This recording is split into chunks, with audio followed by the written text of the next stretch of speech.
Okay, so some of you have heard Mr. Carl in the past week playing with his toy that he loves. He's about to lose his mind because it's right here. It used to have a face, but it doesn't have one now. Now, so if we think of a vector is something that has both magnitude and direction. So if we think of this level right here, like the x-axis, and if I decide to then throw Mr. Carl's toy down, it has both a distance that it will travel and it has a direction.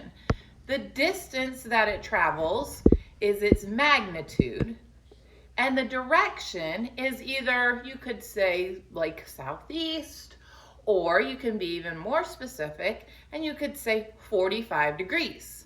So if I throw, oh, he's like, throw it already. So if I throw Mr. Carl's toy, he's about to lose his mind. If I throw his toy, hold on, let me move you. I throw his toy, it's got both direction and magnitude. Oh, you hit the wall. Okay, and that's what a vector is. Hopefully, maybe you see what that is a little bit. All right, watch these videos and understand that they're going to give a different notation than what your book gives. The videos are giving it to you in a matrix form notation, whereas the book, we're using it just kind of like in a coordinate plane notation. Okay, I'll explain that a little bit more. All right.